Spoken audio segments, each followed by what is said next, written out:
Id-Deputat Prim Ministru u Ministru għas-Saħħa Chris Fern ħabbar kif mill-11 ta' April attivitajiet tal-massa fuq barra se jibdew isiru b'mod normali jekk is-sitwazzjoni tibqa' stabbli. Fern qal dan waqt konferenza tal-aħbarijiet. Hawnhekk qal kif dan se jfisser li l-purċissjonijiet tal-ġimgħa l-kbira u l-Għid se jsiru b'mod normali. Chris Fern qal kif attivitajiet tal-massa fuq ġewwa se jkunu jistgħu jitlu għalihom dawk biss li għandhom iċ-ċertifikat tal-vaċċin validu. Fern ħabbar ukoll li minn nhar it-Tnejn 7 ta' Marzu l-istabbilimenti li għandhom il-liċenzja biex jalqu fit-tard se jibqgħu jaħdmu b'mod normali u mhux jalqu fis-sija ta' filgħodu.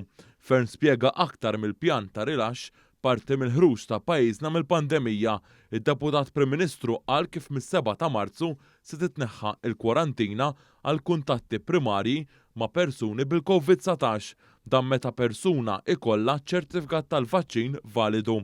Minn dakinhar ukoll dawk li huma kuntatti sekondarji u mhumiex imlaqma kompletament xorta mhux se jkollhom l-obbligu tal-kwarantina.